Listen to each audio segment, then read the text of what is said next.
ہندوستان میں سب سے بڑے بزرگ، سب سے بڑے بزرگ، سب سے بڑے بزرگ حضور خواجہ غریب نواز، یہ سچ ہے۔ کبھی ان کی تاریخ پڑھو کہ حضور غریب نواز جب اجمیر شریف آئے تو آپ کرتے کیا؟ آپ تاریخ تو پڑھتے نہیں۔ اب تو حال یہ ہو گیا کہ ہمارے خطبہ، اللہ حسد سے بچائے، ہمیں ریا سے بچائے، اگر میں حسد میں بات کروں تو اس کے حبیب کا منبر ہے، مجھ پر عتاب نازل کر دے۔ اب اس قوم کا اللہ ہی خیر کرے۔ اب جب ہمارے خطبہ موبائل کی تقریر سن کر قوم کو خطاب کریں گے، یہ بھی نہیں معلوم کہ تقریر ہے کس کی، یہ بھی خبر نہیں ہے تقریر ہے کس کی۔ آج مقرر تک بندی کرے، مدلل ہے، مفصل ہے، مسجل ہے، مدلل ہے، اس کا نام تبلیغ ہے؟ ہرگز نہیں ہے۔ کچھ باتوں پر مجھے اعتراض ہے اور میں اپنی بالکل میں فیصلے کا ایک اکیلا آدمی ہوں۔ پہلے جو موبائل میں آوے اس کے بارے میں پہلے جانو یہ کس عقیدے سے ہے، اس کا مسئلہ کیا ہے، اس کا جاننا ضروری ہے۔ میں یہ نہیں جانتا کس نے کیا کہا تھا، ایک شعر ابھی آیا تھا کچھ دیر میں، جیسے میں ایک بات آئی کہ حضور نور والے ہیں اور وہ سود والے ہیں۔ یہ کسی شیعہ کی تقریر ہے، یہ فاروق اعظم پر تبرہ ہے، یہ صدیق اکبر پر تبرہ ہے۔ اس لیے خبردار، جب تک کسی چیز کی تحقیق نہ ہو ایسا خطاب منبر پر نہ کرو، یہ منع ہے۔ اور ایک بات اور سن لو، پہلے خواجہ صاحب کی ایک بات بتا دوں، تو تقریر تو میں کروں گا لیکن پہلے سنو۔ حضور غریب نواز جب ہندوستان میں آئے تو پوری زندگی آپ کا ایک طریقہ تھا۔ طریقہ یہ تھا کہ پورا دن خواجہ دین کی تبلیغ کرتے تھے اور پوری رات اپنے غلاموں کو لے کر چراغ جلا کر اس کی روشنی میں اجمیر کے پہاڑوں سے پتھر توڑتے تھے۔ ایک رات پتھر توڑتے تھے، دوسری رات مسجد کی دیوار کی تعمیر کرتے تھے۔ یہ تاریخ خواجہ، آپ اندازہ لگائیں، پورا دن حضور غریب نواز عطائے رسول خواجہ خواجگاہ خواجہ محمد معین الدین چشتی ثم اجمیری علیہ الرحمہ پورا دن تبلیغ اسلام کرتے تھے، اور نماز عشاء کے بعد چراغ کی روشنی میں اپنے مریدین کو لے کر کے ایک رات پتھر توڑتے تھے اور دوسری رات مسجد کی دیوار کی تعمیر کرتے تھے۔ یہ محنت کی ہے غریب نواز نے۔ تب آج یہاں پر جلسہ ہو رہا، اس میں بھی معلوم ہے آپ کو کیا ہوا تھا؟ جب راجہ کو پتہ چلا آنے والا فقیر ایسا کرتا ہے، دن بھر تبلیغ اسلام کرتا ہے اور رات کے چراغ کی روشنی میں پہاڑوں کو توڑ کر کے اور دوسری رات مسجد کی دیوار کی تعمیر کرتا ہے، چراغ میں مٹی کا تیل جلتا تھا۔ آپ کو معلوم ہے کیا ہوا؟ راجہ نے پورے اجمیر میں ایک پرتیبند لگا دیا، ایک پابندی لگا دی کہ آج کے بعد اگر معین الدین چشتی کو، ان کے کسی مرید کو اگر کسی نے مٹی کا تیل دیا تو اس کی دکان ہمیشہ کے لیے بند کر دی جائے گی، اس کو سزائیں دی جائے گی، اس کو جیل کی سلاخوں میں ڈالا جائے گا۔ آپ کو معلوم ہے یہ تاریخ خواجہ کیوں نہیں پڑھتے؟ مسلم پڑھنا چاہیے نا۔ یہ پابندی لگ گیا اجمیر میں کہ غریب نواز کے کسی مرید کو مٹی کا تیل نہیں دیا جائے گا۔ اتفاق یہ تھا کہ جتنے چراغ تھے سب کے تیل ختم ہو گئے تھے۔ شام ہوئی، خواجہ نے کچھ پیسہ دیا، جاؤ اجمیر کی مارکیٹ میں وہاں سے مٹی کا تیل لاؤ۔ خواجہ کے مریدین پہنچے، جس بھی دکان پر جاتے تھے دکاندار کہتا تھا کہ سب تیل دیا جائے گا۔ دیکھ رہے ہو کربلا میں پانی بند تھا، یہاں تیل بند، وہاں پانی بند تھا، یہاں پہلے تیل بند ہے، وہاں سب یہاں امتحان نہیں ہے۔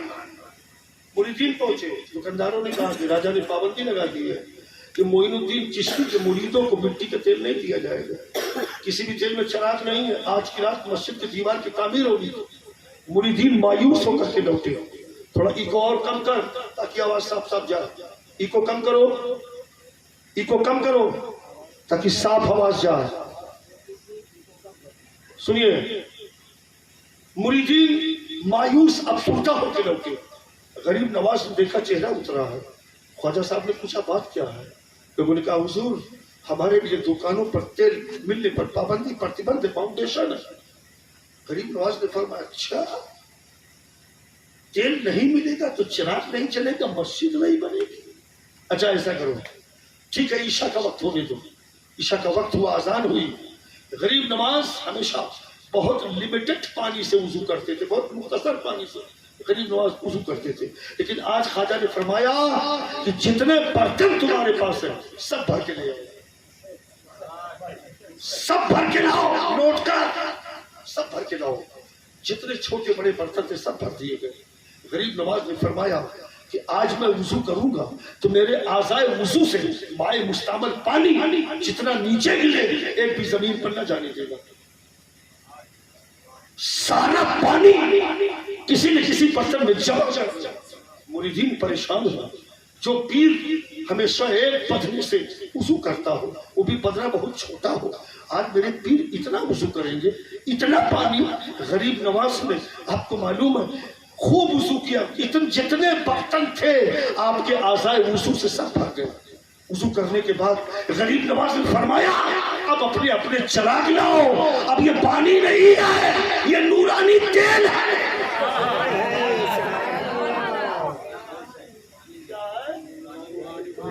ये पानी नहीं है, ये नूरानी तेल है।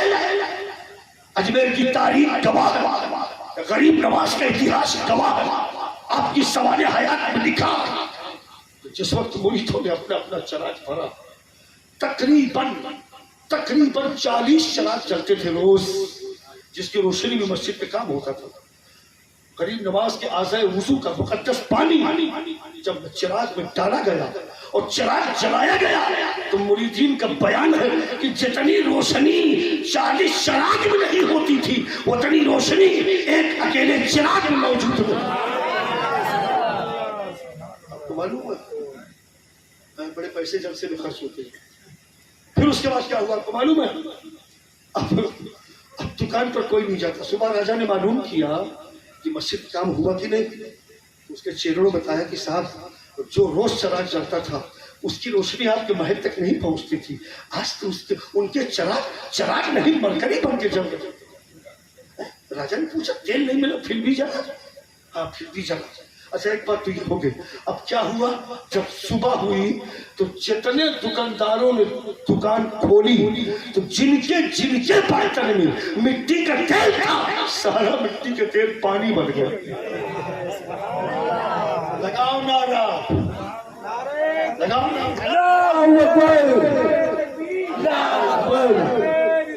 या रसूलुल्लाह जिंदाबाद जिंदाबाद, अल्लाहु अकबर, या रसूलुल्लाह। गरीब नवाज ने आपकी करामत यह है कि आपके आज़ाए वुजू का पानी तेल बन गया और दुकानदारों के बर्तन में जितना मिट्टी का तेल था वो पानी बन गया। और जब पानी बना तो सारे दुकानदार इकट्ठा होकर के राजा के महल पे धरना दे दिए। अब हमारे नुकसान का भुगतान करो। उस वक्त के कोटेदार अपना चेहरा पीटने लगे। अब की बिलेफिट भी गई, अब की कोटा भी चला जाएगा। परेशान हो गए। उसके बाद वो तमाम दुकानदार राजा ने कहा जाओ मोइनुद्दीन से माफी मांगो। सारे मुरीदीन गए। ख्वाजा साहब ने फरमाया तुमसे कोई शिकायत नहीं है, जब तक पाबंदी लगाने वाला नहीं आएगा तब तक तेरा तेल पानी ही रहेगा। वो राजा आया, आने के बाद बैठा, कहा हुजूर माफ कर दीजिए। गरीब नवाज ने फरमाया माफ तो कर दूंगा लेकिन याद रखना आज के बाद किसी हिंदुस्तानी पर ना तो पानी बंद करना ना तो तेल बंद। गरीब नवाज ने कही कहा मैंने माफ किया, और जैसे माफ किया वैसे लोगों ने क्या देखा, अचानक पानी का रंग बदल के मिट्टी का तेल हो गया। मालूम है आपको? तो अगर ख्वाजा के गुलाम हो तो काम करो, काम करो। गरीब नवाज पूरी लाइफ, पूरी जिंदगी, पूरी एज, पूरी उम्र दिन भर तबलीग इस्लाम करते थे और रात भर अल्लाह का काम करते थे। हम उनके मानने वाले हैं। क्या क्या नहीं हुआ ख्वाजा के साथ। ख्वाजा साहब जब अजमेर शरीफ आ रहे थे, खुतबा पढ़ने से पहले तारीख जरूर सुनो ताकि तकरीर समझ में आवे। पहले मोहब्बत से दरूद शरीफ पढ़ो। सल्लल्लाहु अलैहि वसल्लम या हबीब अल्लाह सल्लल्लाहु अलैहि वसल्लम। आपको मालूम होना चाहिए कि हुजूर गरीब नवाज जब हिंदुस्तान की सरहद में आप कदम रखते हैं, आपकी आमद होती है, तो सबसे पहला शहर जो हिंदुस्तान में आपको मिला था उस शहर का नाम था शहर समाना। क्या नाम था? शहर समाना, जिसको आज आप अपनी जुबान में शिमला कहते हैं। गरीब नवाज शहर समाना में पहुंचे। वहां जिसकी हुकूमत थी, अजमेर का राजा उसका सगा भांजा था जिसकी शहर समाना में हुकूमत थी। अजमेर के राजा की बहन बहुत पढ़ी लिखी थी, उसने अपनी पुरानी किताबों को पढ़ा था, इस्लामिक किताबों को भी पढ़ा था। हालांकि अजमेर के राजा की बहन ने अपने बेटे शहर राजा समाना को उसकी माँ ने मना किया था, बेटा अगर कभी पश्चिम की जानिब से कभी मगरिब की जानिब से कुछ फकीर की शक्ल में आओ जिनके हाथ में कासा हो, हाथ में तस्बीह का दाना हो, बगल में मुसल्ला हो, कुछ दीनी किताबें हो, देखना बेटा अगर अपनी हुकूमत को कायम रखना चाहते हो कभी उन फकीरों को न छेड़ना, वरना तुम्हारी हुकूमत हमेशा के लिए अंत हो जाएगी। ये उसकी माँ ने उसे वसीयत किया था।